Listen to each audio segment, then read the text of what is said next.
자, 여러분 말씀드렸지만 저는 이제 전북의 희화동이 제 고향입니다. 거기서 태어나고 거기서 자라났어요. 희화동에 가보면은 뭐 그때나 지금이나 거기는 별로 달라진 것이 많지가 않습니다. 지금도 이제 오래된 기와집들이 이제 많이 남아 있습니다. 그때는 정말 온 동네가 기와집 천지였습니다. 골목골목 전부 기와집이었습니다. 지금 생각해도 참 살기 좋은 동네였던 것 같습니다. 제가 10살까지 거기 살았습니다. 저는 서울 토박이 가서 시골에서 자라는 들분처럼 산으로 둘러 뛰어다니면서 놀았던 기억은 없습니다.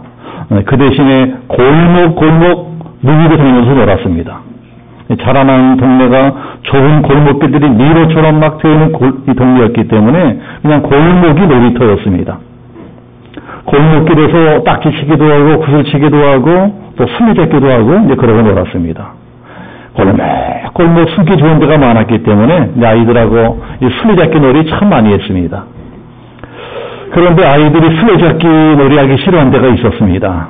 거기가 우석대학교 병원이 있던 자리였습니다. 우석대학교가 나중에는 고려대학교하고 합병해서 이제 고려대 의대가 되었습니다. 그래서 우석대학교 병원도 고려대학교 병원으로 바뀌어졌습니다.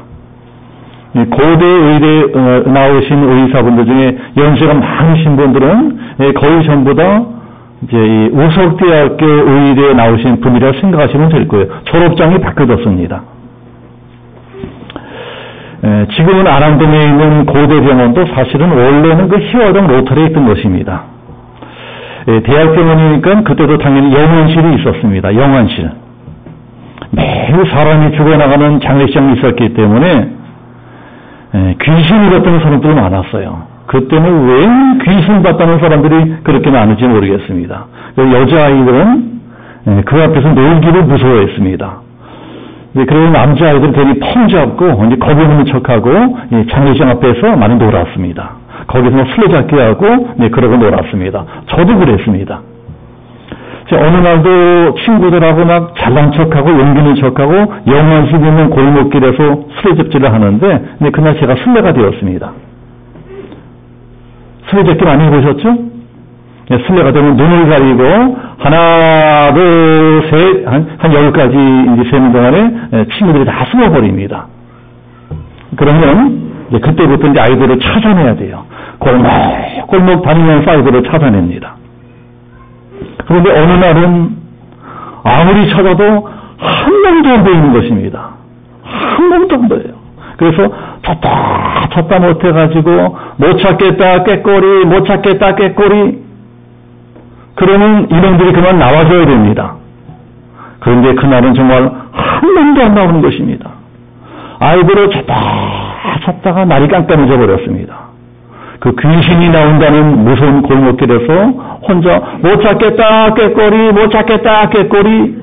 아무리 깨꼬리 불러도 이놈들이 끝까지 나타나지 않는 것입니다.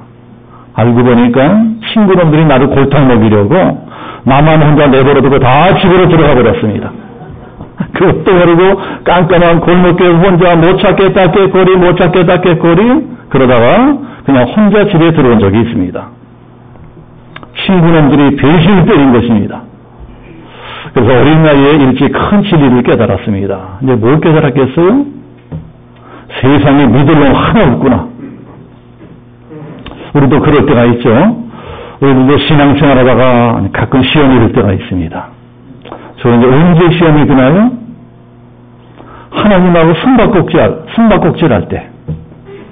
살다 보면 우리들도 어려운 일을 당할 때가 있습니다. 이런저런 어려운 일을 당하게 됩니다. 그럴 때는 하나님이 도와주셔야 되는데 이 정도가 되면 하나님이 짠 하고 나타나셔서 도와주셔야 되는 건데 이상하게 하나님 어디 숨어버리신 것 같아요. 아무리 기도해도 전혀 응답이 없습니다. 꼭 어릴 때 친구들이 엿먹으라 하고 숨어버린 것처럼 하나님이 숨어버리신 것 같습니다. 그럴 때는 아무리 믿음이 좋은 사람이라 하더라도 흔들리고 의심하고 낙심도 하게 됩니다. 물론 언제나 그런 것만이 아닙니다. 이 자리에도 기도해서 하나님께 응답받으신 분들 많으실 것입니다. 기도해서 기적을 체험했다 그런 분들도 계실 것입니다. 뭐 CBS라든가 CTS 같은 프로에서 간증 같은 거 들어보면 뭐 그런 일을 쎄고 쎄습니다. 기도했는데 암이 나왔다. 기도해서 사리 살렸다. 기도해서 우리에게 좋은 대학에 합격했다. 뭐 그런 간증도 쎄고 쎄습니다. 네, 그러나 문제가 무엇인가요? 항상 그렇게 되는 것만은 아니라는 것입니다. 모든 기도가 다 응답되는 것만은 아닙니다. 어떤 때는 아무리 간절히 기도해도 사랑하는 사람이 병으로 죽습니다. 교통사고를 당하기도 합니다. 남편 사업이 망하기도 합니다. 우리 아이가 대학에 떨어지기도 합니다. 죽어라 기도했는데도 그런 기가 막히고 답답한 일을 당하게 됩니다. 기도 응답받지 못하는 것입니다. 성도님들 뿐만이 아니고 저 같은 목사나 뭐 선교사들 다 마찬가지입니다. 아무리 간절하게 기도해도 이상하게 기도를 들어주시지 않습니다. 하나님 어디 숨어 계신 것 같습니다. 그럴 때 우리들은 흔들리고 방황하고 의심을 합니다. 왜 하나님이 내 기도를 들어주지 않으실까? 왜 하나님이 숨어 계실까? 그래서 시편에 이런 탄식이 많이 나옵니다. 시편에도 보면은요, 여호와여 어찌하여 멀리 서 계시며 내가 어려울 적에 숨어 계십니까? 13편에도 보면 여호와여 얼마나 더 나를 잊고 계시겠습니까? 주의 얼굴을 얼마나 내게 감추시겠습니까? 왜 그렇게 주의 얼굴을 숨기시며 우리를 외면하십니까? 뭐 시편에 이런 시편만 있는 것이 아니죠. 또 이런 말씀도 있습니다. 하나님은 졸지도 아니하시고 주무시도 아니하시고 우리를 지키시는 분이시다. 우리 하나님은 졸지도 않고 주무시도 않고 우리들을 눈동자처럼 지켜주신다는 것입니다. 그런데 문제는 이상하게 언제나 그렇게 하시지는 않는 것 같습니다. 요새 우리 교회는 새벽기도 시간에 욥기를 공부하고 있습니다. 욥기를 보면 욥이라고 하는 사람이 정말 기가 막힌 환난 고통을 당합니다. 그 기가 막힌 환난 고통을 당하면서 이렇게 말하는 것이 나옵니다. 욥기 23장에 보면은 내가 앞으로 가도 하나님이 계시지 않고 뒤로 가도 하나님을 찾을 수가 없구나. 그분이 왼쪽에서 계시되 내가 그분을 뵐 수 없고 그분이 오른쪽으로 돌이키시니 도무지 만날 수가 없구나. 욥은 당대 최고의 의인이었습니다. 하나님이 욥을 믿고 자신 있게 서탄과 내기를 합니다. 욥만큼 의로운 사람이 없으면 어디 네가 한번 마음껏 시험해보거라. 서탄에게 시험을 허락하십니다. 그런데요, 해도 입을 못 하시는 것입니다. 욥이 전 재산을 다 잃어버리고 10명이나 되는 자식이 한꺼번에 죽어버리고 온몸을 기왓짝으로 팍팍 긁어야 되는 피부병이 생기고 마누라는 자기를 저주하고 떠나가 버리고 이런 처참한 상황이 계속되는데도 하나님은 어디 가셨는지 콧배기도 보이지 않아. 아무리 욥이 쫙 기도해도 전혀 응답이 없습니다. 꽁꽁 숨어 계세요. 그래 욥이 너무너무 낙심하고 실망하는 것이 나옵니다. 그 욥기 전체의 내용입니다. 성경은 이렇게 하나님께 실망한 사람들이 많이 나옵니다. 욥도 실망했지요. 아브라함도 실망했습니다. 모세도 실망하고 다윗도 실망하고 엘리야, 이사, 예레미야 다 낙심하고 다 실망했던 사람들입니다. 그래서 어느 유명한 철학자는 이런 말을 했습니다. 하나님께 실망해 보지 않은 사람은 무신론자다. 하나님께 실망해 보지 않은 사람은 다 무신론자라는 거예요. 이게 무슨 말입니까? 사실은 하나님을 잘 믿는 사람들이 더 실망한다는 것입니다. 그렇지 않습니까? 안 믿는 사람들은 아예 안 믿으니까 너 기대도 안 하니까는 실망하고 자식할 것도 없습니다. 그런 우리들은 하나님을 믿고 살잖아요. 우리가 하나님을 믿으니까 하나님께 뭔가를 기대합니다. 우리가 기도를 왜 합니까? 기도도 뭔가를 기대하니까 하는 것입니다. 뭔가를 기대하고 열심히 기도하는데 아무리 기도해도 아무 일도 나타나지 않는 것입니다. 그러면 다 실망합니다. 결국 어떤 사람들이 실망합니까? 잘 믿는 사람들이 더 실망합니다. 하나님을 잘 믿는 사람들이 더 많이 실망합니다. 기도 많이 하는 사람들이 더 많이 실망하고 믿음 좋은 사람들이 더 많이 실망합니다. 우리만 그런가요? 예수님도 그러실 때가 있었습니다. 이 공생의 3년 동안 예수님이 기도하면 하나님이 무수한 기적을 일으켜 주셨어요. 기도하면 문득병이 나고, 기도하면 중풍이 나고, 기도하면 장님이 눈 뜨고, 기도하면 귀머거리가 듣게 되고, 예수님이 기도하면 풍랑이 잠잠해지고, 기도하면 오병의 기적이 일어나고, 기도하면 죽은 사람까지 살아납니다. 그런데 정작 예수님께 기적이 필요할 적에는 하나님이 아무것도 안 해주세요. 예수님 십자가에 못 박히셔서 엘리 라마 사박다니 나의 하나님 나의 왜 나를 버리십니까? 그래도 꼼짝도 안 해요. 전혀 들어주지 않습니다. 하나님은 숨어 계신 것 같습니다. 도무지 왜 그러시는지 알 수가 없어요. 저도 목사 노릇하기 제일 어려울 때가 그럴 때입니다. 제가 평소에도 늘 이렇게 말씀드리잖아요. 기도하셔야 됩니다. 기도하면 응답받습니다. 목사는 기도를 가르치는 사람입니다. 그런데 어떤 분이 목사님 왜 아무런 기도에도 하나님 응답해 주지 않아요? 왜 아무리 기도해도 하나님 내 기도 들어주지 않아요? 그것도 한 말이 없습니다. 그래서 하나님 왜 저분의 기도를 들어주지 않으십니까?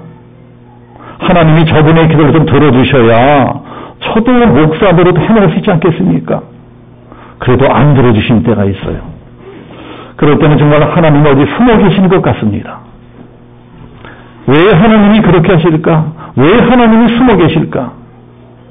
모든 사람들이 왜 하나님이 숨어 계시는지, 왜 하나님이 내가 이렇게 어려울 적에 나타나서 도와주지 않으시는지 그 이유를 알고 싶어 합니다. 왜 그럴까요? 한 3가지 이유가 있습니다.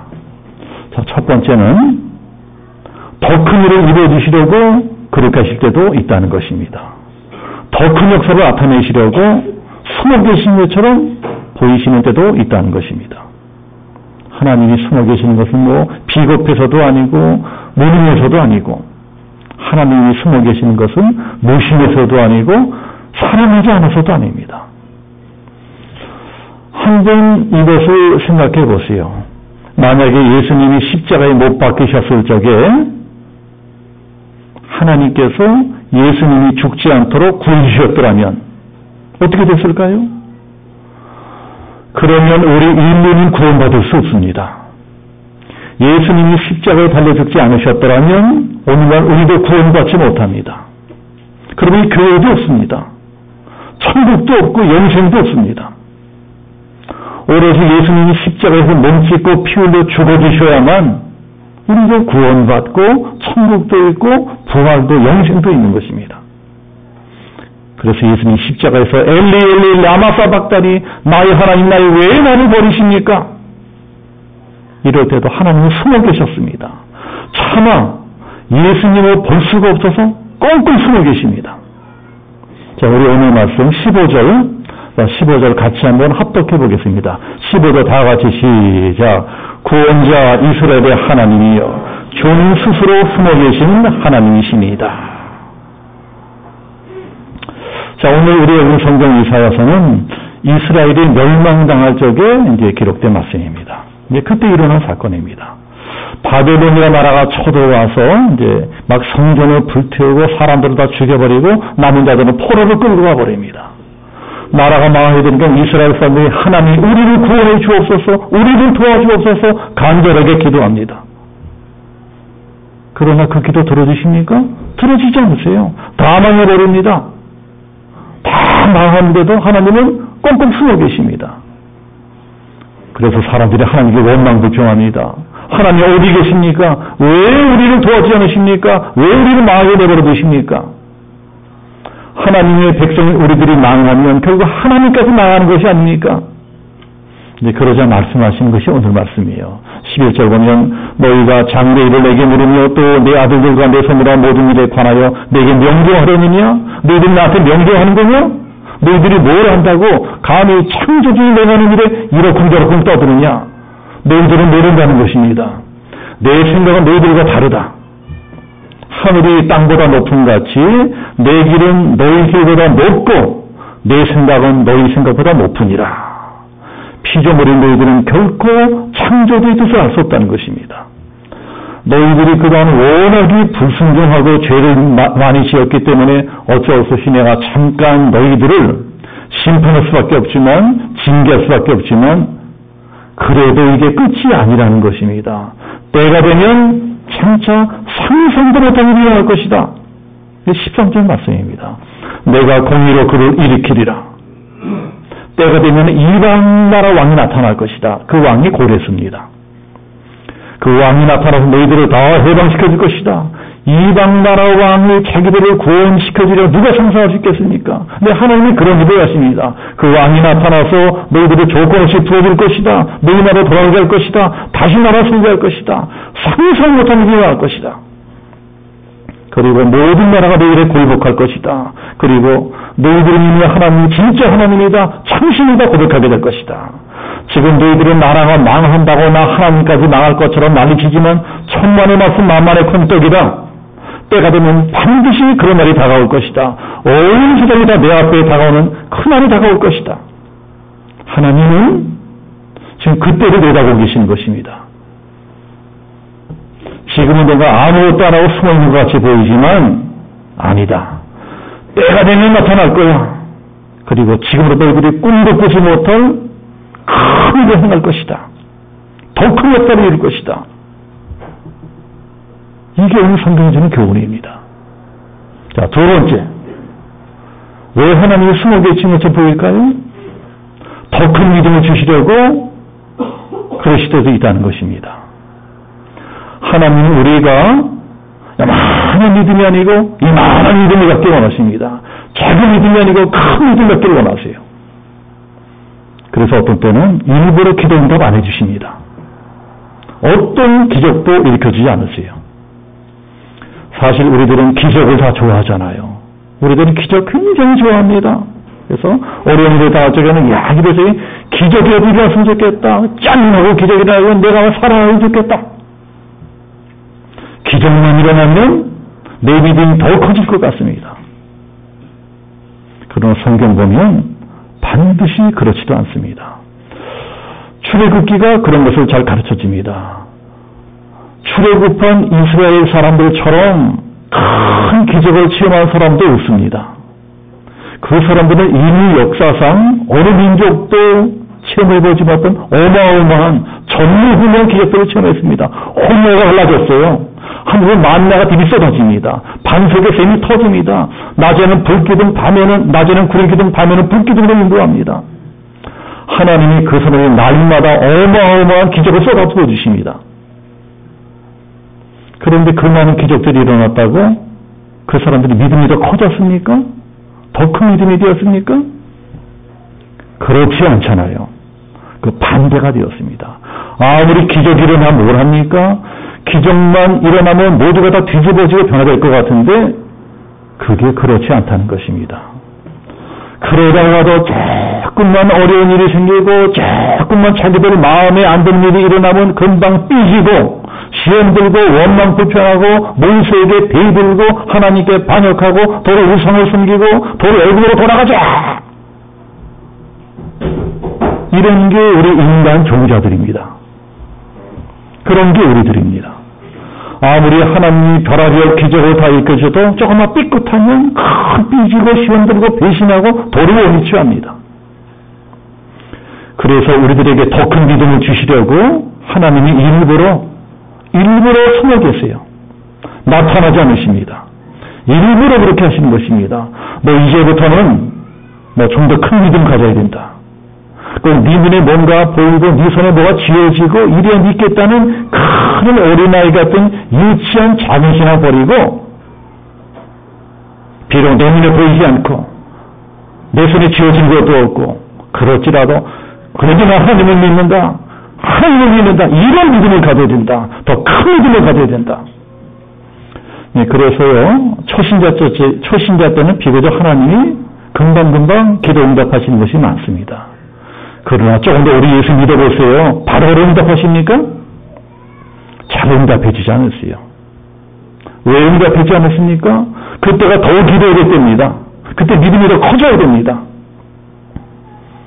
그럼에도 불구하고 더 하나님만 믿고 의지해야 됩니다. 그래야지 믿음이 커지는 것입니다. 2차 세계대전 때 폴란드에 아우슈비츠 수용소가 있었습니다. 악명 높은 수용소였습니다. 제가 이제 예전에 거기를 한번 갔었는데, 그러니까 수용소의 안내하는 사람이 있더라고요. 안내하는 사람이 이제 데리고 다니다가, 자, 이거 보시라고 어떤 벽을 보여줍니다.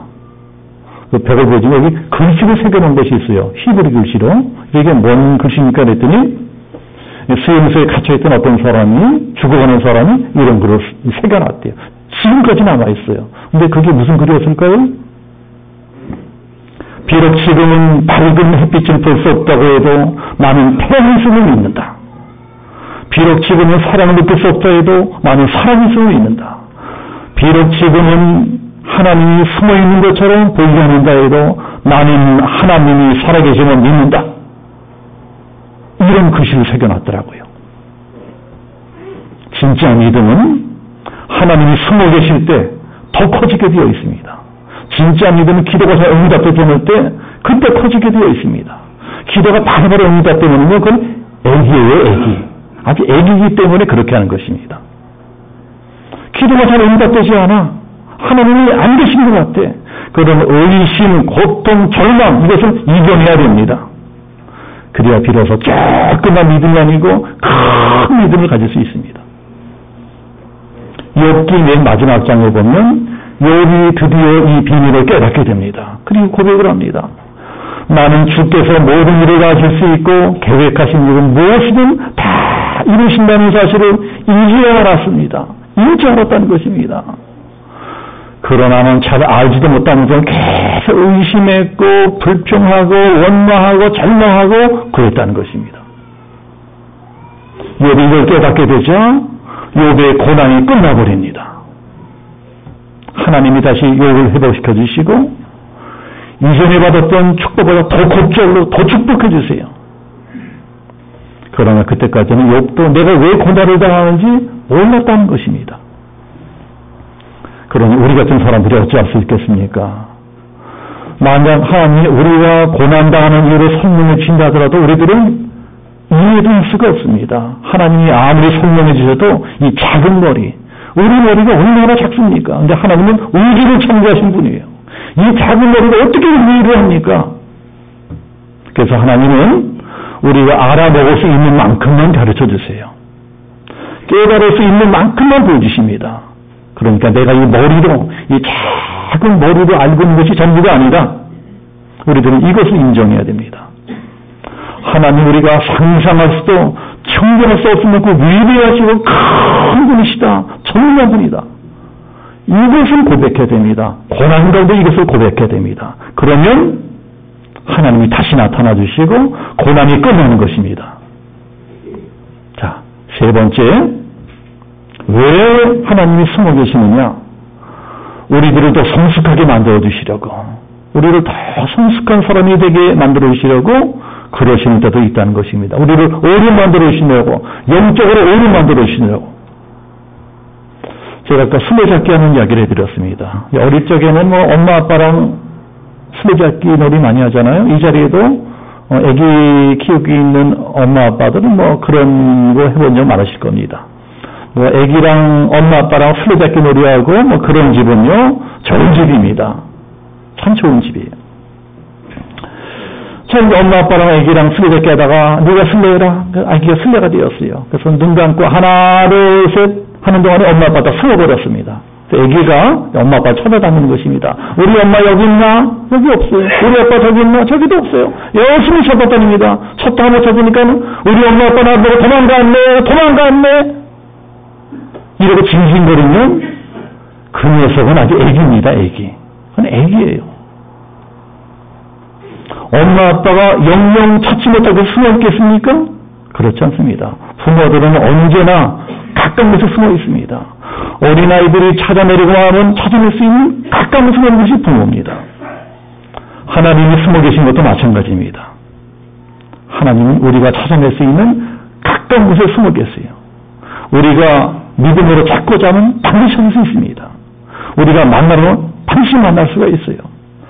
하나님은 우리가 만날 수 있는 아주 가까운 곳에서 우리들을 기다리고 계십니다. 이게 성경 말씀입니다. 네가 나를 찾고자 하면 찾을 것이요, 네가 나를 만나고자 하면 만날 수 있을 것이다. 전에도 한번 말씀드린 적이 있는데, 아메리카 인디안들은 성인식을 13살에 한다고 합니다. 13살이 되면은 성인식을 치르고 어른으로 대접을 해줍니다. 그러면 성인식을 어떻게 치릅니까? 성인식이나 저녁에 아버지가 아들의 눈을 붕대로 가리고 앞을 못 보게 하고 멀리 길을 떠납니다. 골짜기를 지나고 강을 건너고 깊은 숲속으로 들어갑니다. 깜깜한 숲속으로 들어가서 밤에 요만한 모닥불 하나만 키워놓고 아들을 혼자 두고 가버리는 거예요. 너 여기서 밤새도록 있어야 돼. 그 다음부터 그 조그만 어린 아들은 깜깜한 숲속에서 혼자 밤을 보내야 됩니다. 13살짜리 어린아이가 그 짐승들 울음소리 들려오는 무서운 숲속에서 깜깜한 곳에서 혼자 밤을 보내는 것이 얼마나 무섭겠습니까? 그래도 아침까지 혼자 이겨내야 됩니다.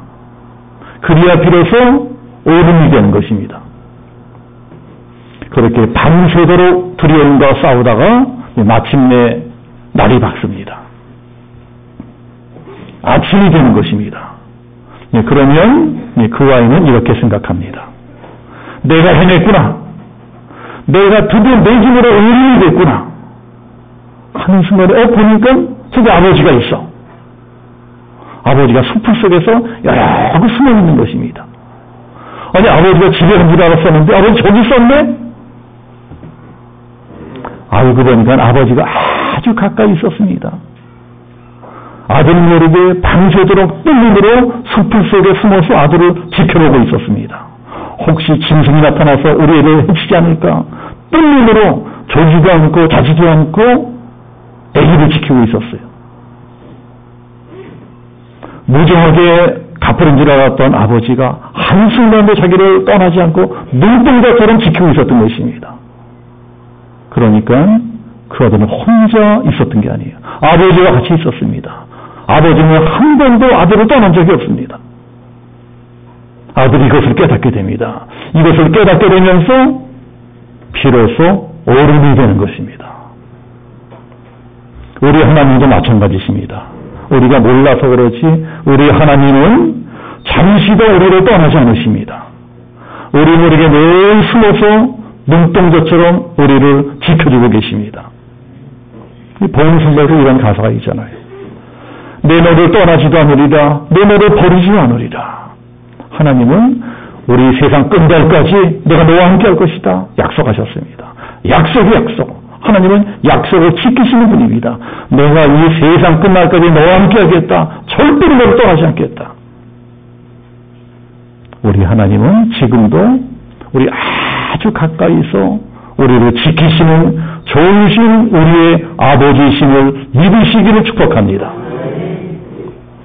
그러니 한 주간도 하나님 눈에 보이지 않는다고 의심하지 말고, 하나님 내 기도 들으지 않는다고 불평하지 말고, 더 큰 역사 이루어주시려고, 더 큰 믿음 주시려고, 더 우리를 성숙시켜 주시려고 아주 가까이서 숨어서 눈동자처럼 우리를 지켜주시는 이 좋으신 우리 하나님만 의지하고 승리하시는 우리 양준영 성교회 모든 성도들 되시기를 예수님의 이름으로 축복합니다. 아멘.